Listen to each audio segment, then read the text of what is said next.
Today, we've got with us, do you prefer Josh or Joshua? It doesn't matter. Josh is fine, Josh yeah. is fine. We've got Josh Solloway with Solloway, and I'm just going to let you describe what you do because you'll probably do it much better than I do. Sure, no, thank you. Appreciate it. Solloway Restoration, we're a disaster cleanup company, so our niche is cleaning up properties, whether they've had a flood, a fire, mold damage, biohazard situation. So we are pretty much always on call 24/7, and we never know what we're walking into. Could be a residential, commercial setting, but half of our work is water damage typically, and a lot of it's in the basement. So I think that's why I'm here. That is why you're here. But one thing that always has amazed me about the industry that you guys are in and the services that you provide is the 24/7 aspect of being there and being ready, especially when shit's hitting the fan in storms in particular. Like what you do, we can't do. Yeah. I've actually shied away from even ever trying. So it's shocking to me as to how do you guys pull it off? Sure.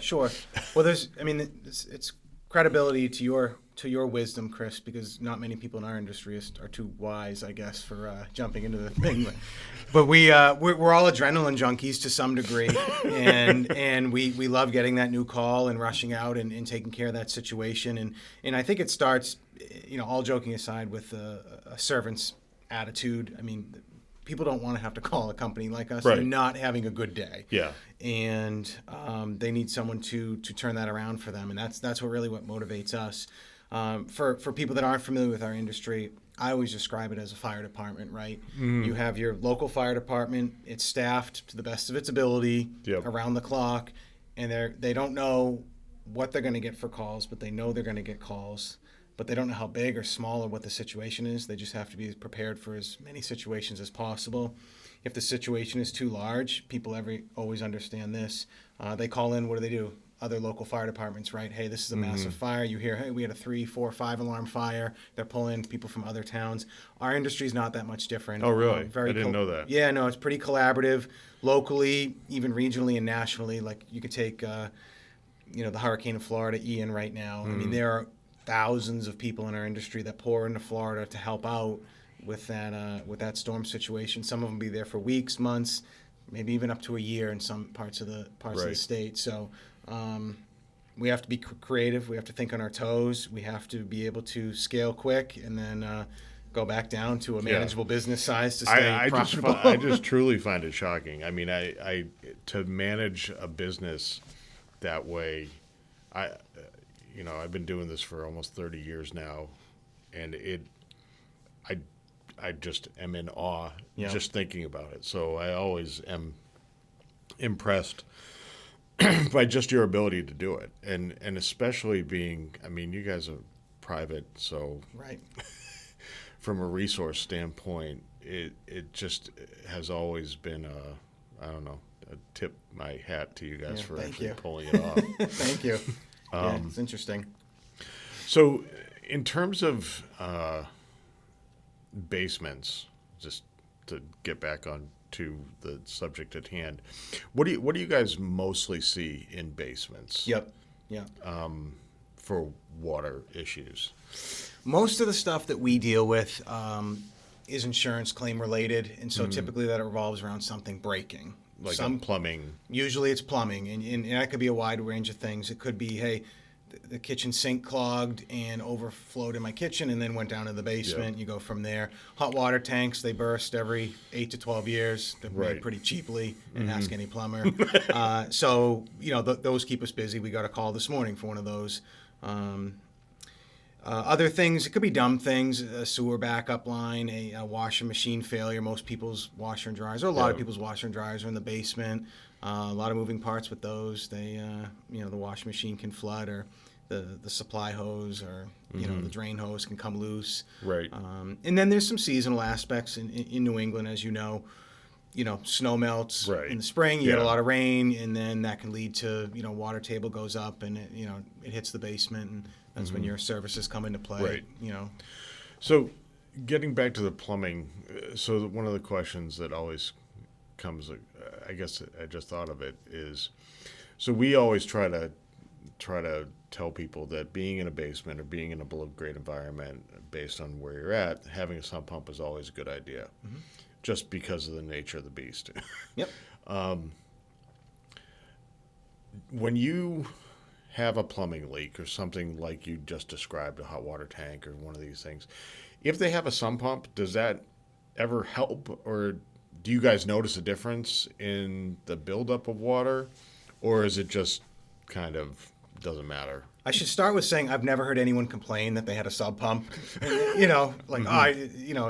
Usually it's helping them for a long period of time, or hey, we had a history of flooding, we installed the sub pump, and nothing's happened for 4 or 5 years, or 10 years, whatever it is. So that's the good story. To your question, I think those are a lot of situations we just wouldn't hear about. Okay. If there was a big water event in the basement. Big is a relative term. In a sub pump was taking care of 80% of it. A lot of people would probably just grab a shop vac and do the rest of it themselves. That's a good point. Yeah. That may be happening. So it's stuff that we wouldn't. You're taking market share. Thank you. I appreciate it. I definitely. I know. So there's a whole other conversation there, which I when we first started the concept of working closer with restoration companies. Yep. Doing, coming in and helping solve some of these issues that certainly had to do with groundwater or something unrelated to plumbing or some of all the other disaster stuff that you guys deal with. So I thought it would be a brilliant idea. I'm going to go down to one of these seminars or one of these conferences. I'm going to hang out with these disaster guys in Boston for this conference and see if we could drum up any business. Yeah. And I won't mention their names. One of the bigger national box brands. Yep. There's plenty of them. Yeah, I think they have green trucks. I'm not sure. Possibly. I think that's a fairly well-known one, similar to this color. Yeah. Yeah. So managed to strike up a conversation with somebody who owns a bunch of franchises. By the way, we know, and he flat out, just right to my face, said, "Why would I ever want to work with somebody like you?" I said, "Well, I could help your customers deal with some of these problems that they have." Right. Yeah, but they flood every year. It's repeat business for me. And it just struck me as so kind of missing the point of what what we're here to do. Right. We're here to help homeowners solve problems or clean up disasters and hopefully, be able to point them in a direction so it doesn't happen again. Yep. Like when we go in and fix a basement, most of our systems come with a lifetime warranty. Yeah. Yeah, well, so we're basically going and putting ourselves out of business the more we install these things. Sure. Or we're out fixing them for free. Yep. But, isn't that the mission is to help people? Right. So I was just really put off by that. And I remember first meeting you guys and being really happy to see that not everyone has that same mantra. Going through a flood in your basement's a miserable experience. And we're using a residential example. It could be at your business as well. But it stinks. It's stressful. Your stuff that's been down there for years. The call I took this morning, the couple, they were 88 and 84. They'd lived in their house for 60 years. She goes, we have a lot of stuff in our basement. I'm like, it's okay. We'll help you out. I can't imagine, our guys are there now. I can't imagine what 60 years of stuff looks like. But I don't want to see that happen to anybody, especially, people in their, state of life. So we always have that long-term solution in mind. If it is a groundwater flood or something that could be solved by, one of your solutions, a sub pump or some other, technique that you have, then why not refer it? The odds of someone's house flooding, repeatedly or having, it's rare on the residential side that we have repeat business anyway. Someone has a fire. The odds of them having a fire again are so slim, right? So, why not just help them out? Who cares? Yeah. And groundwater, another point to take into consideration from our perspective, groundwater is typically not covered by insurance. Right. So it's a straight out-of-pocket cost. That's a lot of pain for those people because our services are not cheap, right? To get someone out at 3 a.m. to suck 4 inches of water out of your house. They shouldn't be. I mean, right. So we don't even like billing that, right? Because it's like, this stinks because it's just an You know what's hitting Yeah. their pocket. It's not Right. being shared by some insurance company, right? So Correct. it's far more painful Yeah. for them. And obviously, they're already in pain. So now you're just, Yeah. oh, by the way. Right. Right. Yeah, and we hear it all the time, too. I mean, when we're called out to look at people with water problems in their basement, there's a fair number of them are like, so can we contact our insurance company? I'm like, Probably not. unfortunately not. Yeah.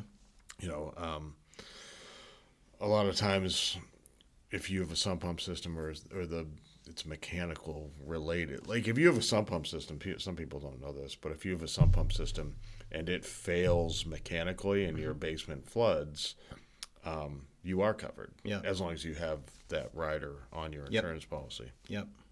So there are some benefits to Yeah. actually doing something proactive. Yep.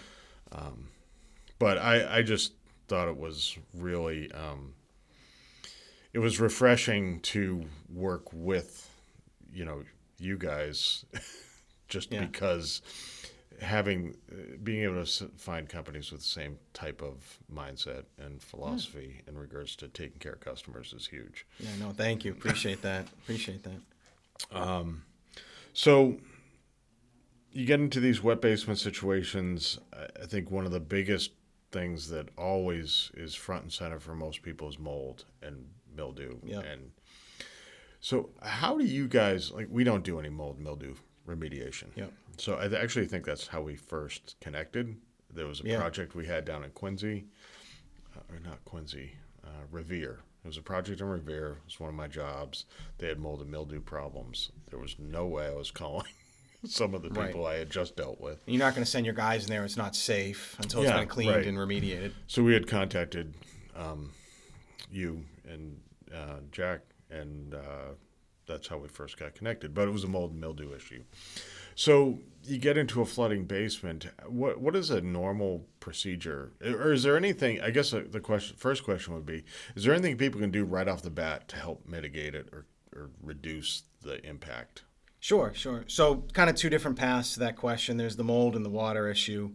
When I think water, I think of like a sudden occurrence, a sudden event. It's a one-time thing, a burst of a problem, right? Right. Mold it can come from many different situations in a basement. It could come from a water damage that wasn't properly cleaned up, and you have stuff that's still wet, and you don't know about it, and you go back down there in a month, and you're like, wow, why is everything green and fuzzy? Or what we see a lot of is just chronic high humidity in basements. Last summer was the prime example. I think it rained half of the summer last summer. You were like record busy. Yes. And we were too, because just the high humidity in these properties, people go down in their basement and there'd be like white fuzz stuff on everything. And it's just surface mold. Their relative humidity was just through the roof. So if people can monitor their relative humidity in their basement, typically I see different numbers, but it usually ranges around 55 to 50 or below. If you can maintain that in your basement, you're typically going to avoid those type of issues. It could be as simple as a dehumidifier. I've seen people go to box stores, get dehumidifiers. I've seen people get the ones that you install, the more permanent ones that have the pumps and all that stuff. Every situation is different, but if you're not monitoring your humidity in your basement, and especially in those peak humidity months in the summer, at least in New England, you could have mold, just that surface mold. That it's a detailed cleaning. It's not a fun. You can't just hit certain things. You got to clean everything. Right. Yeah. That's got to be monotonous. We like it. Throw on the mask, the PPE, and go to town. Yeah. Yep. And then, water damage. If someone has a water damage event, say a pipe burst, and you got an inch of water. First, we always tell people to prioritize safety. You don't just want to go rushing down there. We see slip and falls. We see people in their haste throw out their backs because they might pick up something that's soaked that weighed 10 pounds and now it weighs 30 pounds or whatever the ratio is, and they weren't expecting that type of weight and they get hurt. If it's a top-down water loss, we see ceilings collapse in basements. That's not uncommon. Electrocution issues. If you got people's basements, they might have extension cords plugged in because they Right. got their workshop down there. Like, you just can't take it for granted. You got to prioritize safety and then deal with that source, figure out what it is. Most of the time it's shut off the water supply. Stop the bleeding, so Yeah. to speak. Right. And usually involves just calling a plumber if you can't figure it out yourself. And then stabilize. We see some customers do it themselves. They're like, oh, we got a shop vac in our garage. We're going to go down there. And they realize it's hundreds of gallons in a little 5-gallon shop vac. And that gets pretty old, like bring it up your bulkhead. Yeah. So that's typically when they get exhausted after 3 rounds of that. They call us and say, yeah, we're done. Just come extract for us. And then we just dry it out, set up the fans, dehumidifiers, clean anything and sanitize anything that needs to be dealt with. Do you have inhibitors and stuff that you guys apply after you clean it up, or? We have some antimicrobial products that we apply to the surfaces. Yeah. Okay. Is that what you were asking about? Yeah. Well, I was just curious Yep. if there was a post treatment after everything's cleaned up. Yeah. And the level of cleaning is also dictated by the source of the water, right? A clean water source, like a hot water tank, is different than a sewer backup or even groundwater. Right. Groundwater we have to take that can be highly contaminated. It's going through the street, your grass, picking up Right. fertilizers, oils, God knows what. Yeah. People don't think about that. They're like, oh, it's just rainwater, but what is it pulling into your basement? Yeah, exactly. So- what's in the soil, whatever's in the soil is getting pulled in with it. Yeah. Yep. I just had a question. Oh, so when you're going through cleaning up for mold and or even water damage or anything, how do you guys determine like what what is salvageable and what is getting tossed, especially with people's like personal stuff? That's got to be a challenge. Yep. Are they like with you side by side, or Yeah, do you put it in 2 piles? Psychology is a big part of the job, to be honest, because people are already stressed, especially in an emergency situation. We just try and handle it professionally and take one thing at a time and not overwhelm them. You have to read people because fairly quickly who are going to be the detail-orientated, I want to know every step type people, and then there's the people just like, get rid of it, I don't care. Just go from there. And then, you got to have a conversation with the people. We're not the ones that are going to ultimately pay the price for any of this stuff if it has to be thrown away or replaced. So we want to be careful. We don't want to go in there and be like, make any promises that we can't deliver. Say, we're going to throw everything away. Your insurance company's just going to write you a big check. That's not our determination. So we're restorers. Our philosophy is to restore rather than replace. Salvage if we can. Yep. And that's the highest level philosophy. Sometimes people can make their own choices. Like, I didn't want this anyway, just get rid of it. And we'll do that for them as a service. But, we document. You have to document. If you have a water loss in your basement, I suggest you take pictures. If you can safely go down there, take pictures of everything, make lists of stuff. You're not going to remember everything because you're going through stuff. And then a day or two later, every day that goes by, you're going to forget more stuff if you haven't written it down in these situations. But sometimes it is just as simple as 2 piles, like you said. Here's the clean pile. Here's the dirty pile. Please tell us. Maybe the insurance adjuster will come out and look at this stuff with you. I mean, we can try and clean it. We can't guarantee anything. Sometimes the insurance company's just like, we'll just write you a check. So that brings up the other facet that it just reminded me of, like when I've toured your facility and all the stuff that other people's stuff or our stuff? Other people's other people's Yes. stuff that you are charged with taking care of, cleaning, and cataloging it all. Like, it was mind numbing. Like, and that's a whole nother side of this that I don't know that people, I guess, consider or think about, is how just how important it is to get it right and not lose stuff.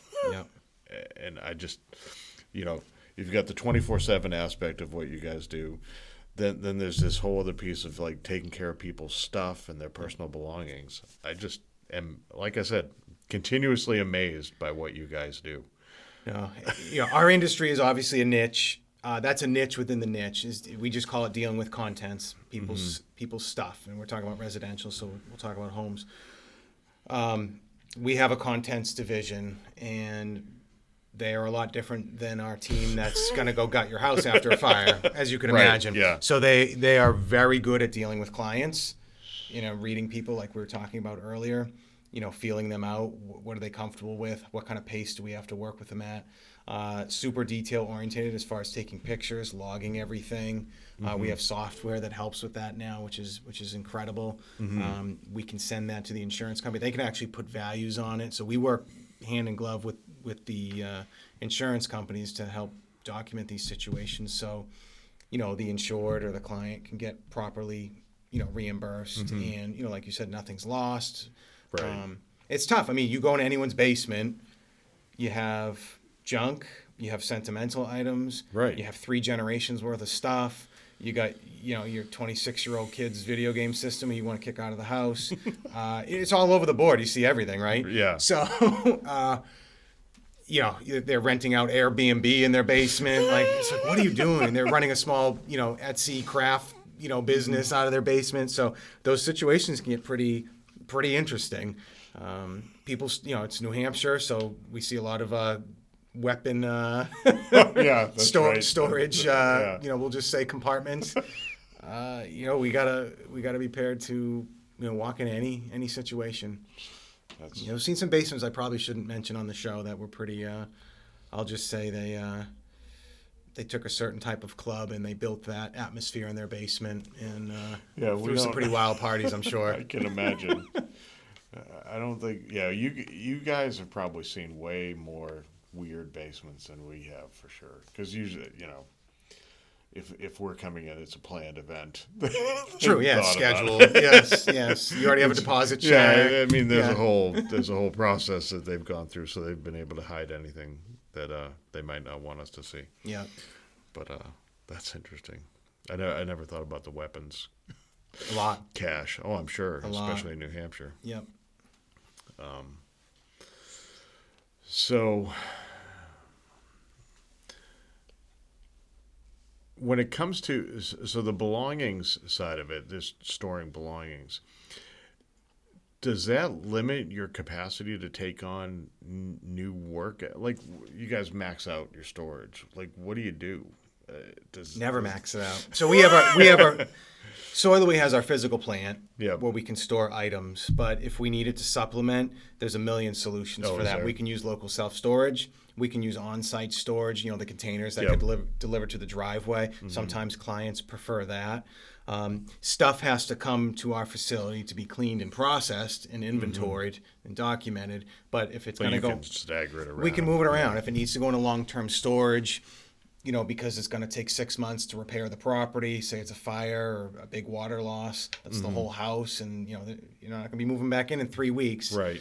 Those folks might be displaced into an apartment for 6 months while Humpty Dumpty gets put back together. Yep. We have to find a home after we're done cleaning and sorting everything. We have to find a home for their contents that were in their basement or anywhere else in the house. So.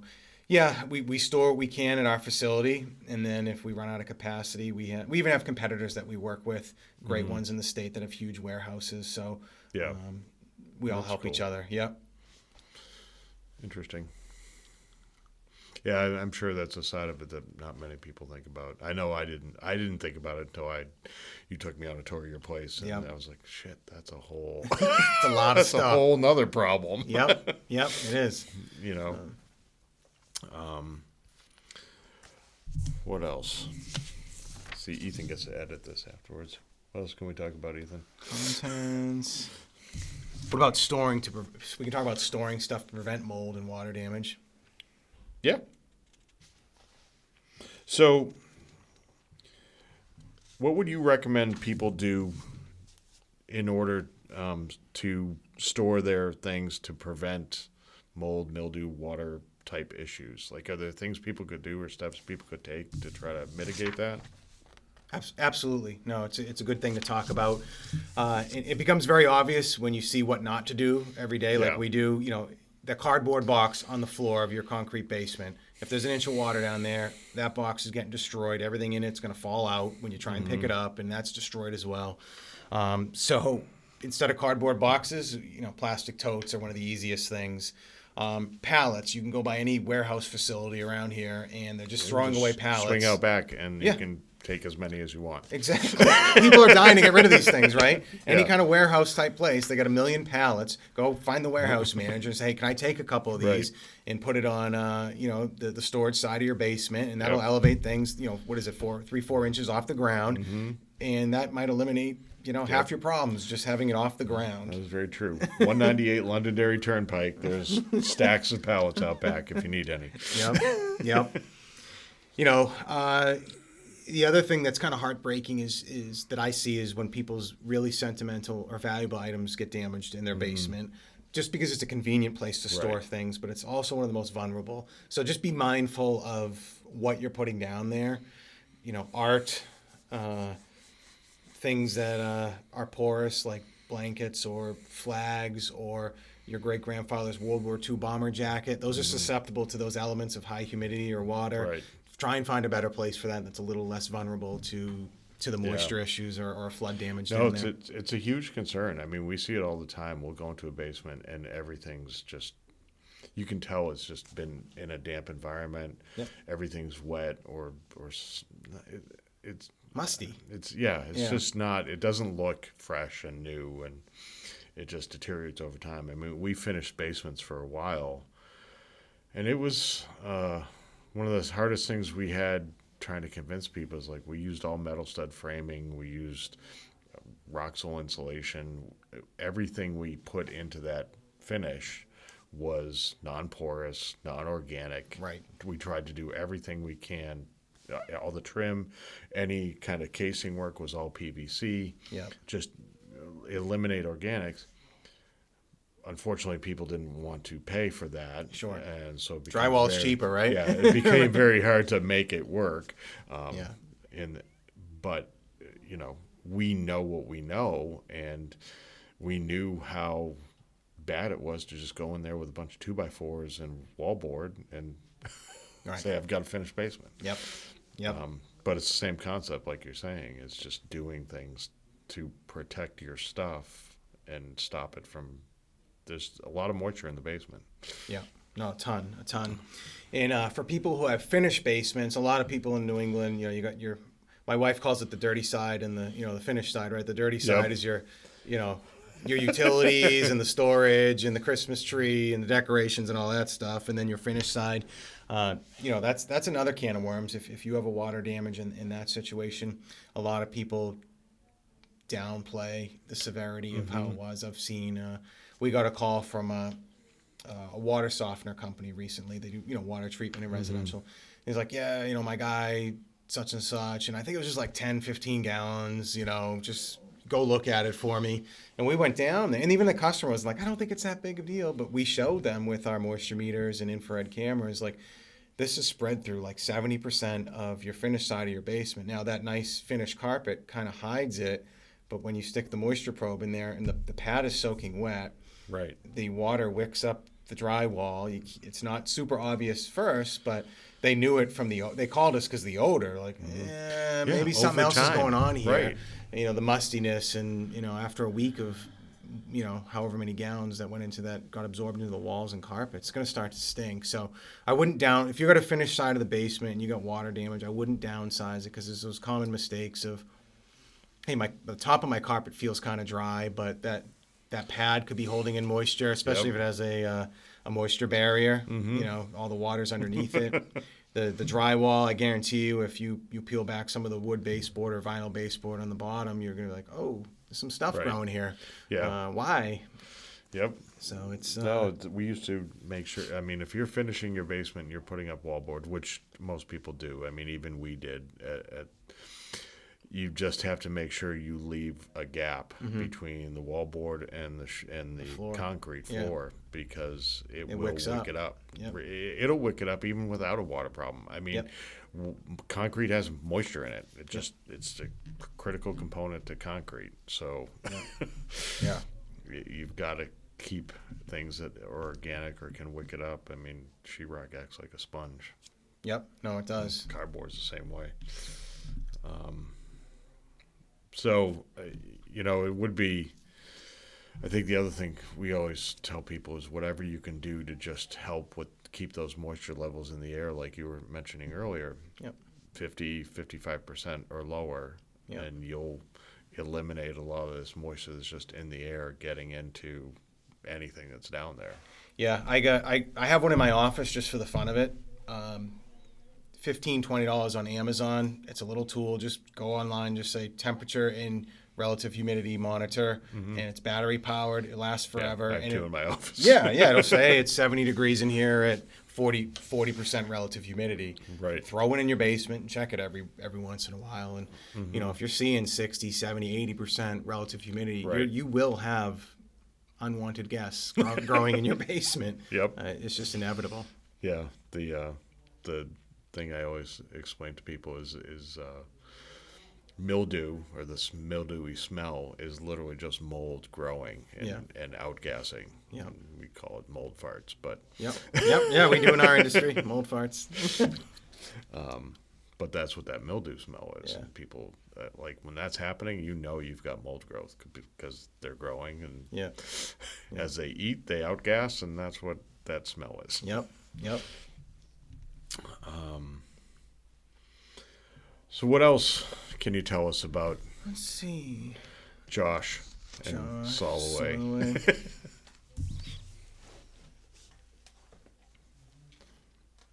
Just trying to see if we covered our basement stuff here. Common sources, preparing it, storing stuff, finishing basements, salvageable, we talked about that. Do it yourself a little bit. Humidity levels, we kicked around a little bit. Contents, seasonal challenges. Tips on hiring We got professionals. most of it. How long? We've been going for what? Half an hour plus? 39 minutes. 39, 40 All right. minutes. Anything else you want to add? Plug. Sure. So, well, I don't want to do anything necessary for myself. Maybe I can talk about hiring restoration contractors, because you Yeah. might get someone in California watching this, right? Right. They're not going to hire either one of us, so No. might as well provide value to them. Yep. Okay. do you want me to just start talking about it? Yeah, sure. All right. Absolutely. So, one of the things that we get asked is, or when people consider hiring someone in our service, it's sometimes you do it in a rush because it's an emergency. You just go online. Yeah, you can't really shop around. Right. It's just- Or you're not in that mindset. I guess. Correct. Right. Mold, you can kind of take your time a little bit with. You can get an estimate or two, and because it's been there a while. Like, what's an extra Right. few days or weeks? Like, it is what it Yeah. is. But if you have an emergency water damage, people just call around whoever can get there first, or whoever they're comfortable with. So I might be one of 3 calls, and that kind of gets annoying because it's 2 a.m. and it's just like, listen, I want to help you, but we're either in or out. Like, you're gonna work with us or not, because you don't have 3 people showing up at the Right. same scene. But if you do have a little bit of time to shop and vet people out, some things to consider, with restoration companies in particular is it's almost, I don't know if banking's a good analogy, but some banks are designed to work just with residential. Some banks are really designed for big commercial Right. or local small businesses. There's different banks for different types of clients, and there's different restoration companies for different types of clients. Most restoration companies will just say, "Yeah, we can do it," but that company might be geared at doing shopping malls and hotels and whatever, and then you're going to have them in your house. Right. They have a different mindset. Yes. So if you're hiring someone for your house, talk to them about some of their other jobs, or you can ask for references, see how long they've been in business. I mean, it's no different than hiring any other contractor. They'll probably brag about their certifications. The IICRC is the main certification, group in our organization, in our industry. They have classes for, water damage, fire damage, dealing with odor. They're usually a 2 to 4 or 5 day course. There's some more advanced classes as well for drying out structures that it would be good for the folks in your house, or at least the project manager, to have. So if you can question them, say, tell me about your certifications. I wouldn't be hesitant to ask for their certificate of insurance. Yep. There's a lot of great companies in our industry, and like anyone, there's a few bad ones that kind of ruin it for everyone else. You might have folks that get jealous of an owner and like, oh, I'm going to start my own company, and they've been chucking a truck. We all see that, and you see it, plumbers, flooring installers, whatever. They're ever chucking a truck, probably underinsured. The people that they're bringing to your house probably aren't even W-2 employees, probably temps. Getting paid under the table. Getting paid under the table. If they're injured on your house, like, do they even have workers' comp? Right. So just not all restoration companies are created equal. Some of it comes down to personal taste too. Like, what is your buying style? As far as, do you like working with a franchise type company? You like the big national brand? You feel comfortable with that stuff, or are you more of a consumer that, hey, I want to support a local business that's independent? People do have a preference between the two. Yeah. Thankfully, we could probably do a whole show on why you shouldn't hire a franchise.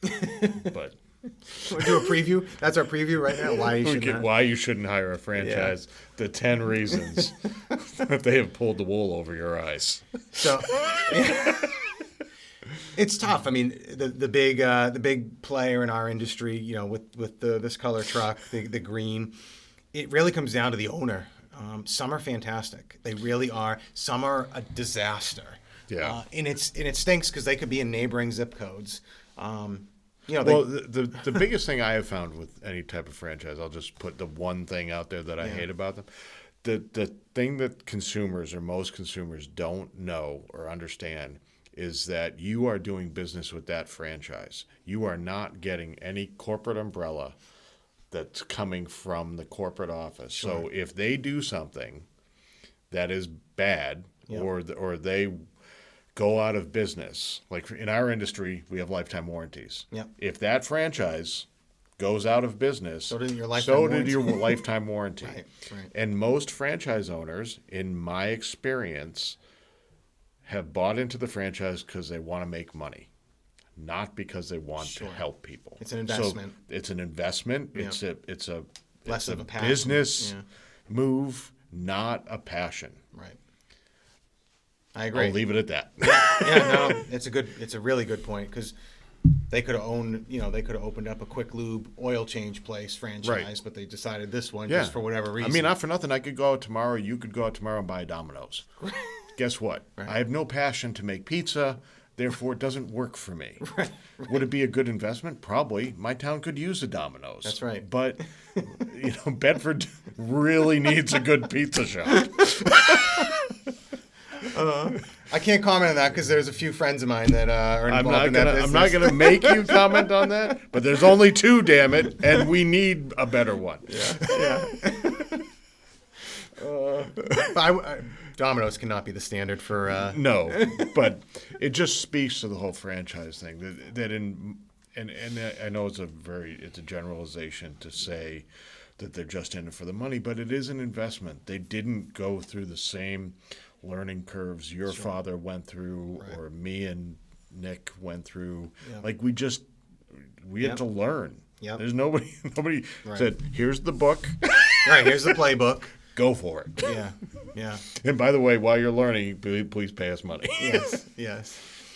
So, it's not all contractors in the restoration world are created equal. A lot of them are great. A lot of them are caring, but there are a few bad actors. So just do due diligence before just writing a check or signing that's got to be tough too. Being you're usually, if they're calling you, they're up against it.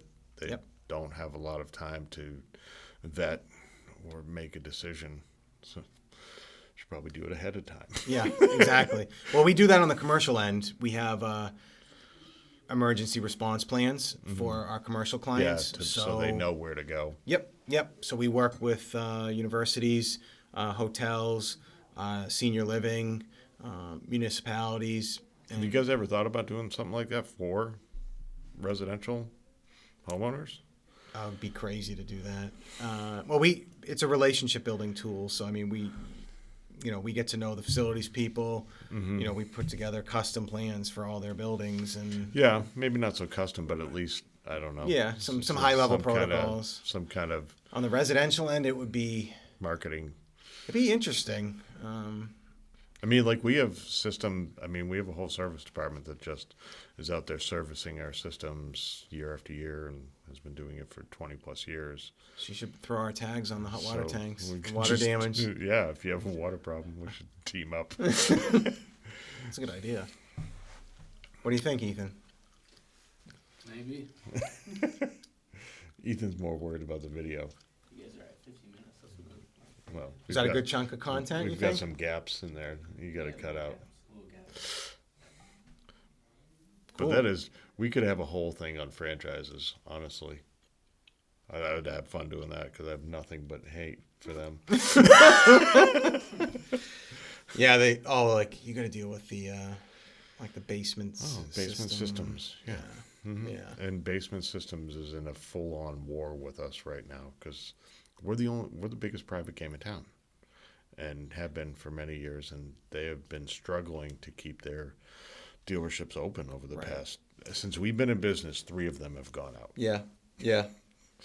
Well, again, it goes back to the passion thing. You know the business in and out. It's a genuine service. It's not chucking a truck. Right. Yeah, and it's different. I mean, Yeah. it's definitely different, and there's Yeah. some things you can look for.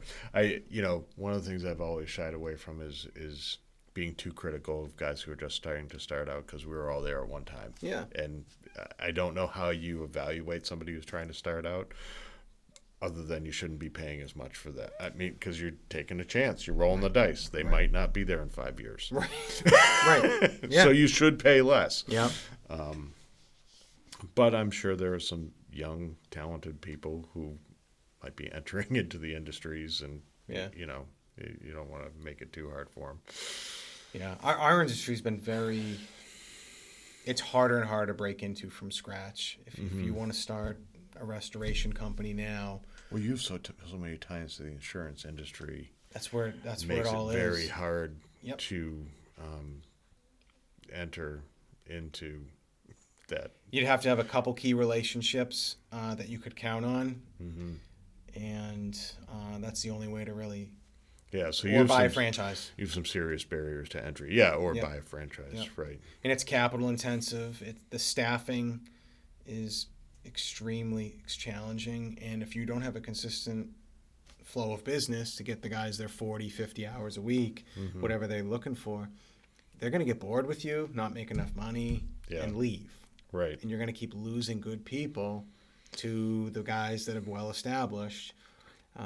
So that's another reason why I wouldn't want to start a restoration company tomorrow from scratch. Oh, I wouldn't do this again ever. Yeah, ever. Let's open a Domino's together. I mean, exactly. Right. You know what I've determined? You and I need to open up a pizza shop in Bedford. Oh my gosh. See, this is why I like this format, because you have no idea where it's going to go. Yep. And now Josh and I are going to own a pizza shop. Now my name's already going, like, what are the names going to be? Where are we going to put it? You know?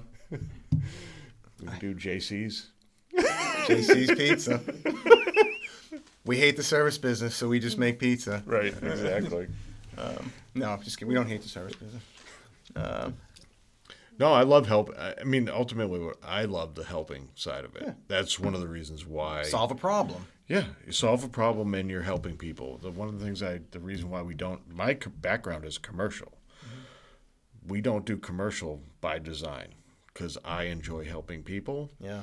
And those people don't live in commercial. Right. They live in houses who need help. And so I've always found that more rewarding.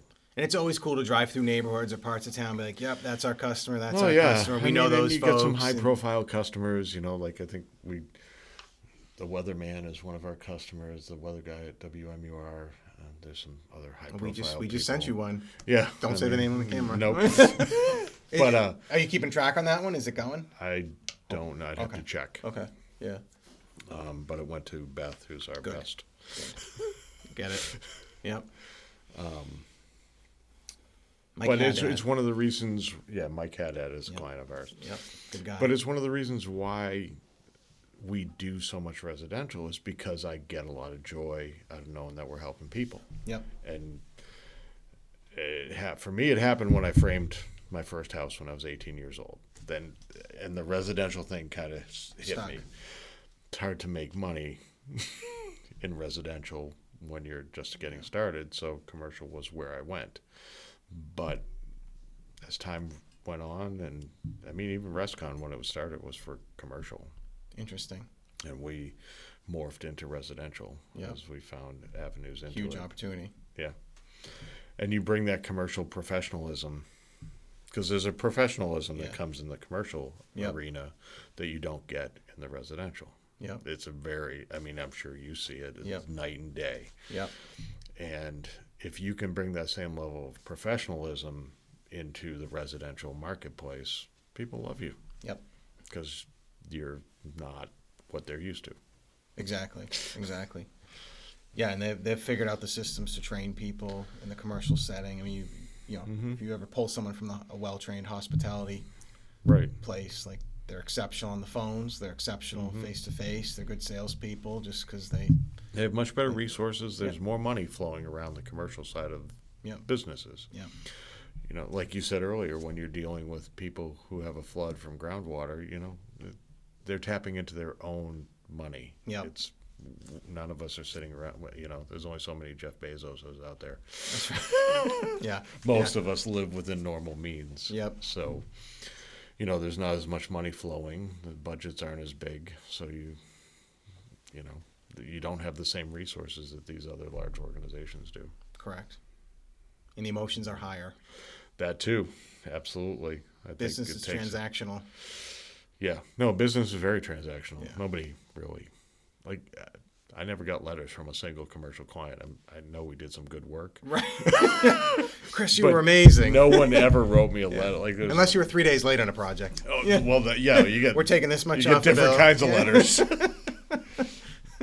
But the letters that we would get from homeowners, like you mentioned that old couple, you know, there was a specific client of mine that I always remember because she really, she wrote this long letter. She had just lost her husband. Her basement kept on flooding. He used to deal with it. Yep.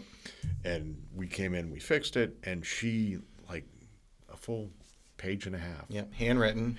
Cursive. Yep. Yep. Absolutely. I love it. And just couldn't say enough. And I was like, that's why we do it. Yep. You know, you never get that in commercial. No. No. I mean, people are glad to have their offices back. I mean, in parking garages, we did a lot of parking garage work fixing concrete. Thankless. Boy, you want to piss people off taking their parking spots, and they are mad, and they want to run you over with their car. Right. Even though they've had 12 weeks of notice, letting you know everyone you'd be there knows. this exact I mean, time. Yeah. and they act like they own it. They don't, but they could care less about you or what you're trying to do. Right. You're in the way. Move. Yep. So it's a very, very different. I very much enjoy the residential side, even though it's a lot of work. It's a lot of work keeping thousands of people happy. Yep. Yeah. A lot of personalities to manage. Anyways, I'm gonna call it a wrap. Yeah. What are the worst jobs you guys have walked into that you had to like really be like, oh shit, how am I gonna go about this? So, I mean, we have unfortunately, the times, some of the worst jobs that I see right now is just related to, drugs. We're doing a job right now, needles everywhere. We got to just deal with that. And I know that's very personal, but, that's tough. Hoarding jobs are very, very difficult. We've seen some nasty stuff in basements. We've seen pet skeletons in basements where pets have just died in basements because they were just left down there, and what's left is just the bones of a cat, and that's gross to talk about. It's horrible to talk about, but I thankfully don't see a lot of that, so I don't want to paint a bad picture, but it's definitely it's out there. It's out there. I talked to a general manager of another franchise, and he actually called to tell me he's leaving the industry because he just can't take what he's seeing on a daily basis, unfortunately, right here in Manchester. And my heart broke because it was just because he's a good guy. He was great for the industry. Even though he's a competitor, I had a ton of respect for him. But he's like, Josh, I'm just getting the tar kicked out of me, by the 24/7, and then some of these nasty situations. He walked into a job that was half the apartment was like booby trapped with like knives on the back of the doors, and like, what the heck? I mean, these are not the norm, believe me, but No, they're outliers. There's some disturbing There's- situations. They're outliers for sure. It's just disturbing that they exist. Yeah. Like we've had, I think some of the most difficult projects we've had to deal with are more for housing authorities. Yeah. Because housing authorities have a mandate to make sure that, they're not having flooding situations going on. So we've gone into plenty of housing authorities to do work, and there's some very, very challenging situations that you run across in terms of just gaining access to the basement and then seeing what's going on down there. Kids living in the basement in very unhealthy, unsanitary conditions. Yeah. That's hard. Yeah. The ones with kids are heartbreaking. I should have mentioned that as well. Yeah, I'm sure you guys see that as well. You just see situations that it's unfortunate that people are in situations like this. Yeah. Yeah. Then there's scary stuff, like basements just like for us, where like how is this standing type stuff where you're going and looking at column replacements and you're like, okay, we need to do this today. I don't know how your house is actually still up. Just columns that have deteriorated or just like I've seen brick columns where there's just a couple bricks left where they've just eroded at the base, and it's shocking to me that people ignore it. Yeah. What about fieldstone, like old school, late 1800s fieldstone basements? I've only seen one collapse. It wasn't a job we were doing. It was related to a restoration project somebody else was doing. I've heard other companies talk about collapses. We're we do try to train the guys when it comes to fieldstone about making sure that you're not impacting that zone of influence. You do not pull rocks no matter what. Yeah. But the older foundations I find just fun because they're more challenging. Yeah. But luckily we haven't, knock on wood, there's no wood around here. No, I can't find Under here there's wood. Hadn't had anything, well, we had one catastrophic event where we had gutted a basement, and whoever built it didn't secure the stairwell properly. So it had a whole subfloor, and so we were ripping everything out before we did our work because it was all water damaged.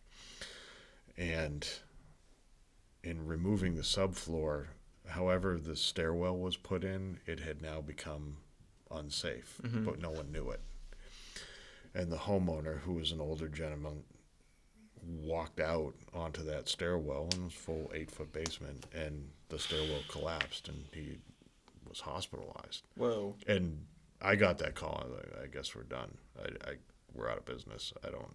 Right. I don't know what happens here, but I don't see how we come back from we this. come back from this. But it was determined that there was no way we could have known it was constructed improperly. Yeah. And there was very little we could have done to recognize or realize that we didn't build it. Our insurance company obviously stepped up and did what they needed to do, but it was just, that was probably one of the worst things I've ever Not a had to fun deal day, with. not a good phone call to get. No, and you just don't even know what to do. I mean, it was a bigger job. Gave them all their money back. We're doing this one for free. I don't know. New staircases for life. It was like the least we could do, and then Right. we'd put into place all these mandates on staircases, and stopping people from going into the work area, which I'm sure you deal with on residential too. It's like we're doing work down here. We really just let us do our thing. I know you want to see what's going on, but it's also dangerous, and there's a reason why our workers' comp rates are as high as they are, because it's dangerous work. Yeah.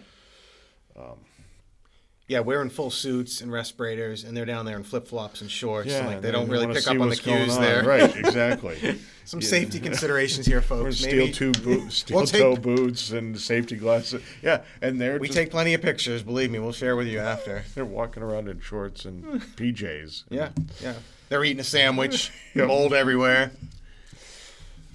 So I don't know. I've been to some real nasty commercial projects too.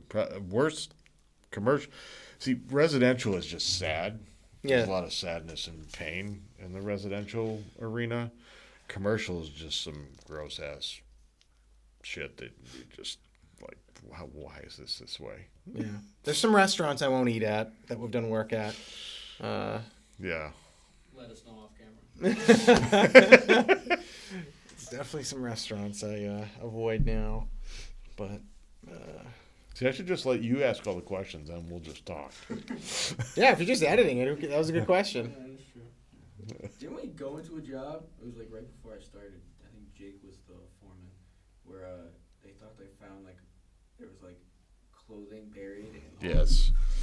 Yes, that was another interesting one where we chopped up the floor to put in a drainage system, and they found bones and kids' clothing, kids' underwear and other stuff. This is kids' clothing, and everyone was freaking out. I didn't know, like, that was a new one. You've been doing this for a long time. You really think nothing else is gonna happen that's gonna throw me for a loop. And so I went out there. We called the police. The police told me not to talk to the homeowners. Really? Well, because what if they had? Yeah. So we have this weird dynamic going on where the police are showing up to the house and we have not told the homeowner anything, and then they come into the basement and they're doing this investigation, and still the homeowner is not being told anything. And I'm there on site just because where else am I going to be? This is obviously something I need to be at. And I was just at a certain point, I'm just so you guys tell me what to do. I don't know what to do here. So There's no script for this. Yeah. Luckily, nothing came of it, and it was all fine. But it was Bones sketchy. and clothes. Bones and clothes buried under the floor. Jeez, I'm crow. I think I'd want to move after that. Sick prank. Like whoever put down there, they're like, someone in 50 years is gonna have a rough day. Well, it was us. Oh, that's so nasty. So Yeah. everyone's gonna jump into this industry after listening to this episode. Like, Oh, I'm sure this. I wanna work in This basements. is how we keep people out. that's why I get paid the big bucks, right? Because no one wants to do it Yeah. or try. Cool. Anyways. Thanks, guys. Well, thank you. Yeah. I appreciate it. If we need to do any retakes, let me know. We'll. That was perfect. Ethan's like, man, get me out of here. So Ethan, honestly, he just Thank you. so buddy. he takes this and then goes through it for the next weeks, chopping shit up. Yeah. I'll probably download because now it's gonna be 3. So it's gonna take a while to download. So this is the first one with 3 cameras. Yeah, it's a pretty cool setup. Because when we were just doing it straight on, cutting it up is hard to do because when somebody's talking, you don't need both of us. Right. So, but you've got to, when it's only one camera, you've got to edit the shot. Oh, So by having 2 cameras, now he can just go to where he wants to go. do you have them synced so you can say, oh, minute 38, 42? No, well, like when I go into it, I can like synchronize all of it Yeah. pretty decently. You kind of gotta go and tweak it by the, Yeah. the audio will sync and really the iPhone audio, or if we were using a camera, that would just be spare in case because it's all just gonna come from the mic for the most part. But it should come out pretty good. Eventually, we will have, if it's, I don't know, if we enjoy doing it, we could get one of those mixing boxes and they'll sync everything up at the same time. That'd be cool. So who is your supplier that you said? What are they products that was on the show already? Oh, Bilko. Do they do your sub pumps or? No, They're the bulkhead manufacturer. Oh, that's right. So they Okay. manufacture all of our bulkheads and egress windows. Okay. Yeah, because you could have. I'm trying to think what other suppliers or vendors. Oh, we could have our pump supplier on. We can have we have tons of vendors. It'll probably mostly be vendors Yeah. that come on. Yep. You want basement solutions to come on or whatever? Our competitor. You guys can talk about it. They could come on if they want to. I don't know how much fun that'll be for them. Yeah, awkward podcast. There's no collaboration in our industry whatsoever. That stinks. It's awful. It's they can't even get associations off the ground because of how, like, at least in commercial concrete restoration, like there's just another level. Like, it's professionalism. Yeah. The residential industry lacks professionalism Yeah. as a whole, in my experience. Yeah. And so they feel like they can't communicate or Yeah. share, or if they do, something's going to happen to Right. them. You know. There's enough work for all the good people, hopefully. Well, the thing that strikes me is like if our close rate is 40%, if our close rate was 60, we couldn't handle it. If it was 60%, we couldn't do all that work. Yeah. We can barely get to the work we have that's coming in. So if getting more work, if it's not about getting more work. I mean, Yeah. we don't even have, like, people don't even know what the hell our services are. Well, that's how unique or specialized basement waterproofing is. Yeah. So there's plenty of business out there. To think that we can't talk Yeah. because somehow I'm going to steal your business. Right. How? Right. No, I have. That's one thing, especially since COVID. I think I've probably told you. I would say, if you chop up my marketing time, if you will, probably a third of it is just talking to my competitors and building relationships, going out to lunch. What are you doing that's working? What are you doing that's not? And they're people in my backyard. And it's weird. Like, once one person makes the first move and starts opening up, people are like, oh, like, he's not a bad guy. Like, sure, I'll show you how I do things. Come in my warehouse. Who cares? Well, the thing I always say is they're not you. Right. They're not Josh Solloway. Right. Like, I don't give a fuck how much you tell them about what you know. Right. They're not you. Right.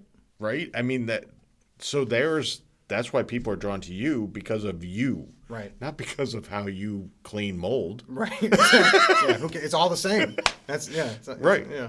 You know, I stop water just the same way as every other company stops water. Yeah. It's because they want to do business with your company based on the way you do things. Yep. Yep.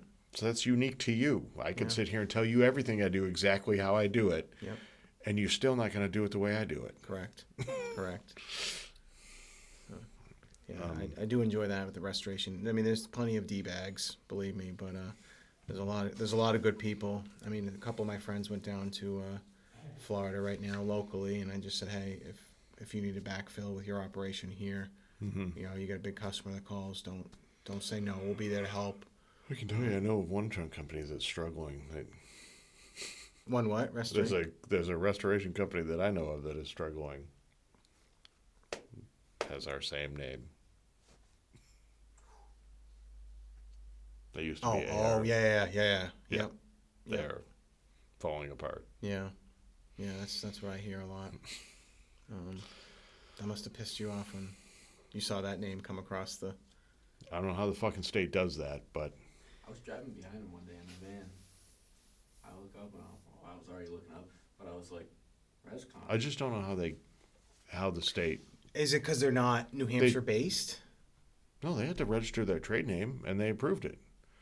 And they didn't put our industry. They put miscellaneous. Yeah. So you said because it's two different industries, like we don't care? That could be the only thing. Did you try and find it? No, because they're fucking huge. Yeah, you're right. I'd lose. I mean, there's a part of it's not that I'd lose. We've had conversations with my attorney about do we do this or do we not? Yeah. And a $4 million company taking on a $40 million company is probably not a good move. Right. Right. So I have shied away from that fight. Sure. Sure. But I guarantee you, their New Hampshire market share is less than what you do here. I'm serious. Yeah. Out of that chunk, I mean, I've heard they're,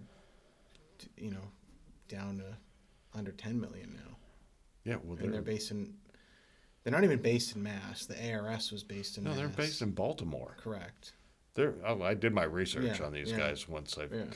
They're driving around with our name and the same font. I mean, it's fucking crazy. Maybe we could steal some employees. Yeah. How weird would that be for them?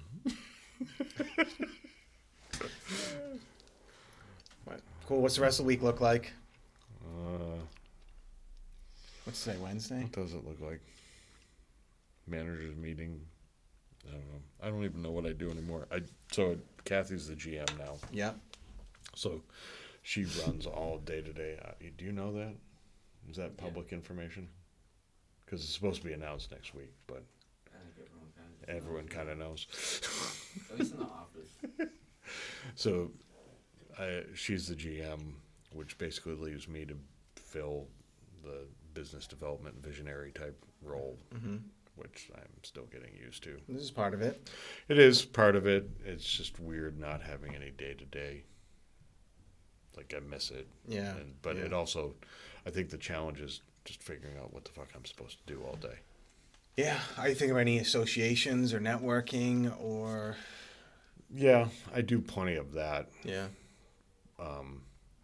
I think more so just I'm just getting used to trying to figure it out. It's only been a few months. Well, it's a different job. It is. It's a totally different job.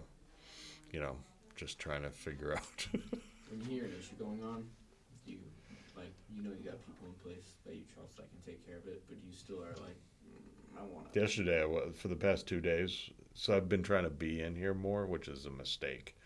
Because, yes, it's very hard to hear issues going on and not Jump put in in. my 2 cents. Yeah. Yeah. But I can't be like they know what they're doing. They don't need my help. Yeah. They don't. That's what I do know, is that they don't need my help, and they do just fine without me. Have Really you cool, honestly. Have you thought about? I'm just sorry. I'm changing subjects drastically. You should pull some customers in here. Yeah. I feel like customers thought about field staff, Yeah. guys, frontline guys. Yeah. If you have any customers that are pretty engaging, that could talk. That's a about, great idea. Why not? Probably customers that we work for. I don't know if you want to pull like I mean, I really just want to shoot the shit about basements. I mean, you can talk about home improvements in general as well, but it's not a marketing pitch. Yeah. I mean, you could bring an electrician in here, like, hey, setting up the panel in the basement. You're like, what do what have you seen? What are some challenges? Whatever. Yeah. I don't know. Trying to think anyone else. Chimney guy. You see the chimneys. Chimney guys Chimney are always guys. in basement. Yep. You know Jesse at Crown. He's around the corner. Yeah, he's right up the street. Right? Yep. Yeah. Yep. He's like super duper certified and connected and. Yeah. Not very connected. I've lived under a rock for a while. So. What about pest service people? Any local people that you have a relationship with there? They're always in basements too. JP, They're massive. they are. They're Are they just local? They were bought or had a merger. So they were local out of Milford and they grew this huge ass business. And then they got very just successful. sold it. I don't know if it was a sale or a merger. Because they're so big, I don't know Right. if they found someone comparable and just put them together. So the story, I got a letter because we're customers personally, and I forget what it said, but it was some out-of-state brand, and we're part of these people now. So I assume it's some big national whatever. Nothing's really changed as far as their local branding or the interaction or scheduling stuff, but they're what a business that is. When everyone, I mean, we saw it even in waterproofing. We weren't big enough to be targeted. Well, we were. I'd say that we had 3 or 4 people knock on the door saying, "Hey, would you be interested in selling?" That's calmed down, obviously, with the Yep. economy going the way it is. But during that whole COVID crisis, I mean, where home improvement companies were Yep. going through the freaking roof, Yeah. everyone, any venture capital had any money was like, "I want to go into that." You should. You probably got approached by some of the people in. They call it ETA, entrepreneurship through acquisition. Mhm. There are all these colleges, like high-end colleges. Harvard was one of the ones that pioneered it around here, and they started the search fund groups. Have we talked about this? Mm-mm. So these college kids were looking at, want to do business stuff when they get out of school, and they're like, do I really want to start from something from scratch? It's a pain in the butt. And so, like, what's just the macro level, what's going on? And they look at generational stuff. You get all these baby boomers, and right behind them, that have built these successful businesses, and maybe their kid's not involved. They don't know what to do with it. They don't know if they're going to sell it or if they're just going to dissolve it. So they're like, screw it. Let's go buy them. Mm-hmm. So because they have huge networks, we'll use Harvard for an example. They tap into that bigger network, and a bunch of people who've made a lot of money or have, they're bored with the Yep. stock market, and they're Right. just like, hey, I'm going to pull together with my other buddies. We're and gonna we're buy going to give, shit. yeah, we're going to buy shit, literally. So they behind the scenes, they fund these college kids, and they go through a search fund, and they literally solicit hundreds of business. They research all these different industries, and they'll solicit people like you and I, small local businesses, just under the radar, well operated, good teams, decent profit, whatever. And they just will come and buy you, and then they'll come into the business and operate it for a little bit, build up the team or whatever. And what they ultimately try and do, some of them, is a roll up. So in my industry, they'll buy Solloway, and then they'll buy the Solloway equivalent 30 miles away or 100 Yep, miles away. right. Now they got a big territory, they roll them together, boom, sell it again. Sell it again. With all varying levels of success and failure, but that's the payout for those investors behind the scene, right? Yeah. How can we put our money to work different than the stock market or Right. Bitcoin or whatever? And they're like, let's buy small private businesses, have these college kids run it, and they'll Roll get it up a into chunk it. of pot. Because the magic number I've kept on hearing over and over again is 15 to 20 million. You get into that ballpark and top line revenue, Yep. and then you become a very attractive VC play. Yep. But we weren't. You're probably just what you're describing is more accurate in terms of what we were seeing or what I was seeing. Sure. The emails, Is- the letters. yeah, the You're like, what the random- heck is this? The random. Yep. Hey, want to sell? No. Who are you again? So yeah, if you look, I mean, the plus side for me, I don't know about you guys or if your dad talked about it, but what it helped me figure out is that I'm never going to sell. mm-hmm. I've been doing this for 26 years. Yeah. Even if there was, I guess if there was an attractive enough offer where I could give everyone a bunch of money, Yeah. I just can't see myself. It'd be like selling a kid. Right. Like, okay, because you want me to sign on the line and you're just going to take my baby and go away. Correct. So for me, it really galvanized the fact that I, am exploring employee ownership options Yeah. where setting up an ESOP Yeah. where I can exit in the next 10 to 15 years, but it's funded through employee ownership and not through a sale. Yeah. Do you know any local businesses that have done that? I've not intimately. I've heard of a few. Yeah. It's big in the. It's not big, but I know a few insurance people that have done it. Who's your agent? Cross. Right now, well, it used to be Cross. I've Rowley, fired Cross and went with a local guy. The hell? Barrett, No. Gallant. My God, I can't believe I'm spacing on his name. That's awful. What town? They have an office right in Bedford, and they had one in Londonderry. Oh my God. Bedford and Londonderry? I want to say Healy. It's I don't know. Yeah, whatever. not. Well, it I'm matters. I should know. I'm surprised that I don't know as well. I know most of them. But what? Oh, Clark Insurance. Brett Cody. He's a good guy. If you ever want an introduction, I can connect you with him because his team did an ESOP. And, Did they do it? Yeah. Did they like it? Well, they really like it because they just sold. So I assume they. I assume they did pretty good. Beals. Oh, Beals. Yep. Beals. Yeah. Yep.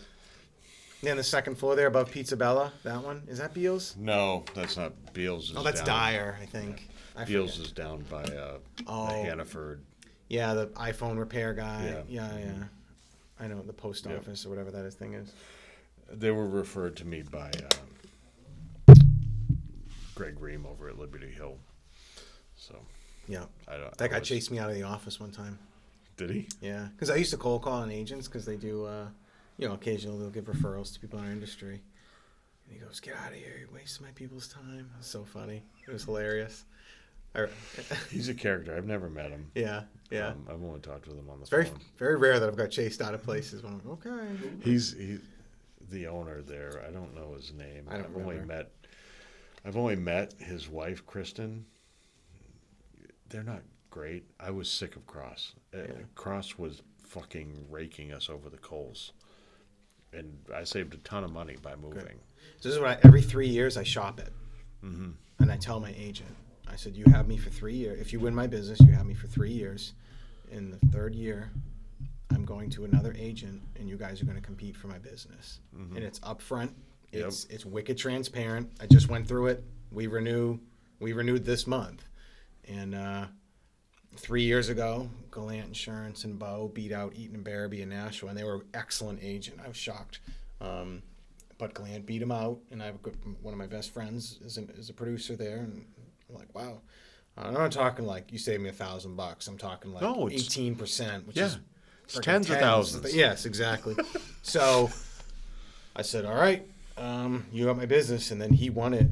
He went up against Rowley Agency in Concord, who's a very, very good long-term agent, well established, and friggin' Gallant won again. So he's got me for another few years. Good for you. But That's not a bad way. if you stay forever, you're gonna.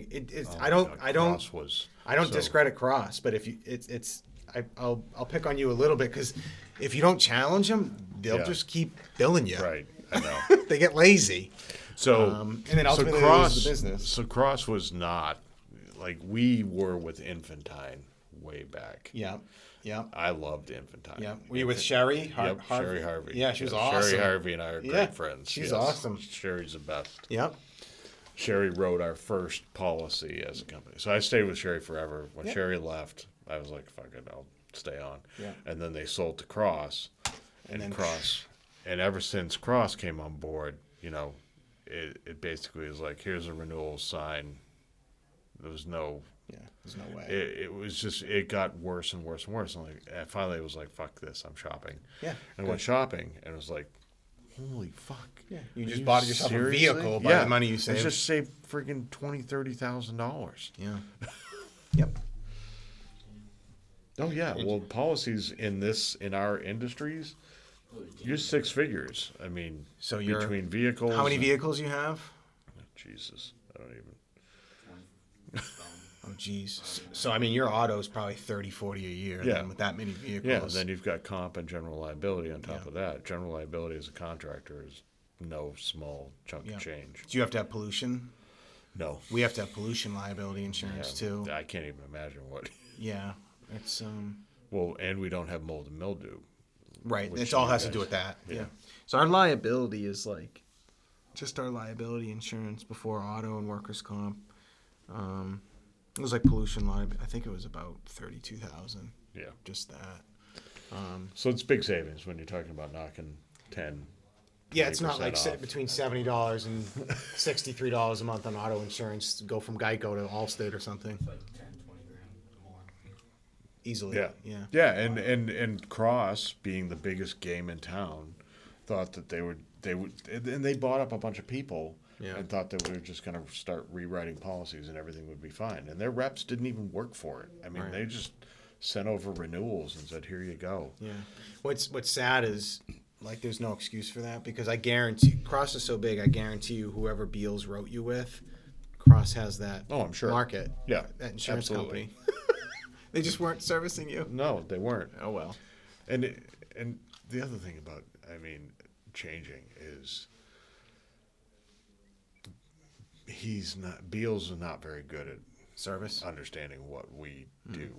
So I like your idea of just being upfront and saying I'm going to shop every 3 years. Yep. Which will be next year for Beals. Good. Yeah, do it. I'll introduce you to any agent you want. I mean, there's Okay. plenty of good ones that really focus on contractors. I need service because my customers need a certificate or Yeah, whatever. so do like, we. boom, like Yeah. they do it right away. I just want somebody who's, I don't know, the other one is, I have a problem with is payroll companies. I don't know. We go through our accountant. Do you? They're like accounting, bookkeeping, tax, Who do you use? Merrimack Tax Associates. They're good. I mean, they just sign into our QuickBooks and I don't know. Are you using QuickBooks? We use QuickBooks for the accounting.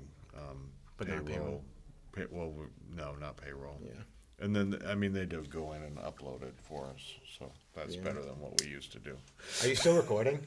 Yep. Oh, gee. All right. He's getting outtakes. Uh-oh. You're not allowed to use any of this shit without my approval. Oh yeah, I don't know. Yeah, and I'm beating up on insurance agents, but yeah, we have business with Cross. Our workers' comp is with Cross. Is it? Yeah, but everything else is with Gallant and Bo. They do a good job. But, cool. So you have the same pizza struggles I do, right? Like pizza, there's Pizza Mia and Pizza Bella. That's it. Is there another choice I'm not aware of? So you're gonna laugh at me. You're gonna laugh at me. So the owners, Vicky and her mom. Oh my gosh, what's her mom's name? Dee Dee. They own Pizza Bella. They're great people. I was in the Bedford Citizens Police Academy. They may with them. be great people. They need help. Oh, staff? Yes, everyone. Well, they just need, I don't know. Yeah. They- I've never been to the other one that you mentioned. Pizza Mia. That's further down 101, Yeah, right? I've right. never been there. The pizza at the 1762 house or whatever that place is. Not Yeah. a fan? well, not since they changed ownership, no. Gotcha. Oh, they changed owners? Yeah. Okay. I didn't even know that. Mm-hmm. If we get pizza, honestly, where we go is Market Basket. It's Sal's Pizza. It's basically Sal's Pizza, and I love Sal's Pizza. So, That's it's fine. so cheap. You get a cheese pizza, it's like huge, like $9 or $10 over there. I'm like, Do they just have them ready to go? I call ahead. You can call ahead. Oh yeah, their best is if you like barbecue chicken, they got a really good barbecue chicken pizza. Sometimes they burn it every once in a while, but overall, I like Market Basket Pizza. It's whatever. I'm open for anything. Have you been to Pressed Cafe yet? Yes. All right. Multiple. We ate Pressed last night. All right. So obviously you like it. Yes. I really like that place. No, I like Pressed a lot. Kate worked there. My kid, Allie, worked at Pizza Mia. None of them were worked at Pizza Bella. A lot of high school students work in there. What town are you from? I'm from Manchester, All right. What school did you go to? West. Yeah. Yeah. What else? Pizza? Yeah, really. We go to Sal's. Market Basket. I'm trying to think if there's anything else. When we were in Manchester, Alley Cat, Mm-hmm. Pizza 911. Pizza now. Yep. Yeah, that's my. Honestly, when I used to get pizza, literally, even when I didn't have a license, I could walk down the street. There was a Domino's. You guys know? Oh, they're everywhere. They're friggin' everywhere. Thanks, Chris. Well, Appreciate it. thank you very much, man. Thank you.